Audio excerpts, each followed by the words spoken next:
பச்சை துவரை குழம்பு வைக்கலாம். எப்படி செய்யலாம் பார்க்கலாம் வாங்க. இது சீசன் டைமில் தான் கிடைக்கும். இது பச்சை துவரங்காய். இதை வந்துட்டு நம்ம காரக்குழம்பு எப்படி செய்வோம் பார்ப்போம். நான் உரித்து வச்சுருக்கிறேன். பச்சை துவரை, கத்திரிக்காய், ஒரு 4 கத்திரிக்காயும் ஒரு உருளைக்கிழங்கும் போட்டிருக்கேன். நீங்கள் முருங்கைக்காய் இருந்தாலும் முருங்கைக்காய் போட்டுக்கோங்க, ரொம்ப அருமையாக இருக்கும். இந்த குழம்பு ஒரு திக்னஸ் கொடுக்க ஒரு பேஸ்ட் அரைச்சிக்கலாம். 2 சில் தேங்காய், 2 தக்காளி, 2 சின்ன வெங்காயம், கருவேப்பிலை, 10 பல் பூண்டு, 2 பச்சை மிளகா, இதெல்லாம் ஒரு பேஸ்ட் மாதிரி அரைச்சி எடுத்துகிட்டு வந்துடுவோம். ஜாரில் சேர்த்தாச்சு. இதை அரைச்சி எடுத்துகிட்டு வந்துடுவோம். நல்லா இந்த அளவுக்கு நைஸாக பேஸ்ட் அரைச்சிட்டு வந்தாச்சு. மசாலா அரைச்சிட்டு வந்தாச்சு. இப்போ குழம்பு எப்படி தாளிக்கலான்னு பார்ப்போம். 2 ஸ்பூன் எண்ணெய் ஊற்றிக்கலாம்.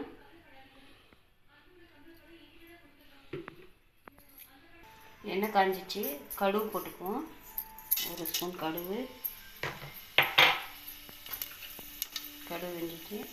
1 ஸ்பூன் சீரகம், ஒரு 4 வெந்தயம், 2 காஞ்ச மிளகாய்,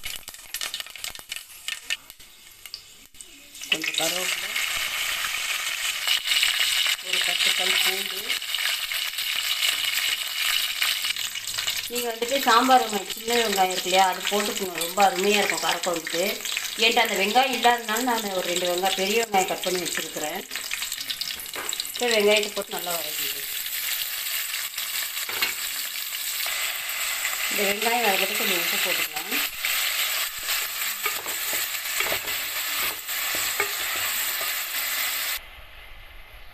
வெங்காயம் இந்த அளவுக்கு வதங்கினோடனே நம்ம அரைச்சி வச்சு இந்த பேஸ்ட்டை போட்டுக்கலாம். அரைச்சி வச்சு இந்த விந்து இது எல்லாமே நம்ம பச்சையாக அரைச்சிக்கிறதுனால கொஞ்சம் நல்லா வதக்கி எண்ணெய் பிரிஞ்சு வர அளவுக்கு வதக்கிக்கலாம். பச்சை ஸ்மெல்லாம் போகிற அளவுக்கு பார்த்திங்கன்னா மசாலா நல்லா வதங்கி வந்துடுச்சு, எண்ணெய் பிரிஞ்சு. இப்போது நம்ம குழம்புத்தூள் 2 ஸ்பூனு, தனி மிளகாய் தூள் 1 ஸ்பூனு, மஞ்சள் ஒரு 1/4 ஸ்பூன் போட்டு நல்லா வதக்கி,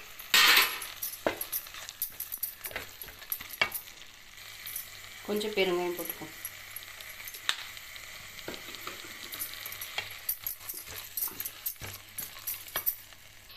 நம்ம போட்ட மசாலா எல்லாம் பச்சை சொல் போய் நல்லா வதங்கி வந்திருக்குது.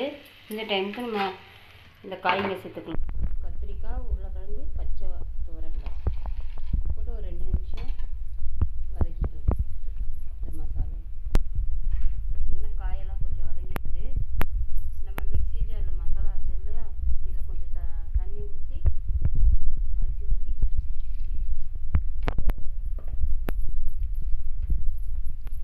இப்போ குழம்புக்கு தேவையான அளவுக்கு தண்ணி ஊற்றிக்கலாம். குழம்பு பார்த்திங்கன்னா நல்லா கொதிக்குது. இப்போ புளி ஊற்றிக்கலாம். தேவையான அளவுக்கு புளி கரைச்சி ஊற்றிக்கலாம். இப்போ நீங்கள் என்ன பண்ண இந்த ஸ்டேஜில் வந்து உப்பு காரம் எல்லாம் கரெக்டாக இருக்கான்னு பார்த்துக்குங்க. நம்ம வெங்காயம் வதக்கும்போது கொஞ்சம் உப்பு போட்டுப்போம். இப்போ குழம்பு கொஞ்சம் உப்பு போடணும். இப்போ இந்த குழம்பு எடுத்து குக்கரில் ஊற்றி ஒரு விசில் விட்டு எடுத்தோம்னா அருமையான பச்சை துவரக்காய் காரக்குழம்பு ரெடி ஆகிடும். இந்த சீசன் இருக்கும்போதே இந்த குழம்பு செஞ்சு பாருங்கள், ரொம்ப அருமையாக இருக்கும் இந்த துவரங்காய் குழம்பு. நான் குக்கரில் மாற்றி வச்சிட்டேன். ஒரு விசில் விட்டு எடுத்தோம்னா போதுமா இருக்கும். ப்ரெஷர் போனோடனே குக்கர் ஓப்பன் பண்ணிப்போம்.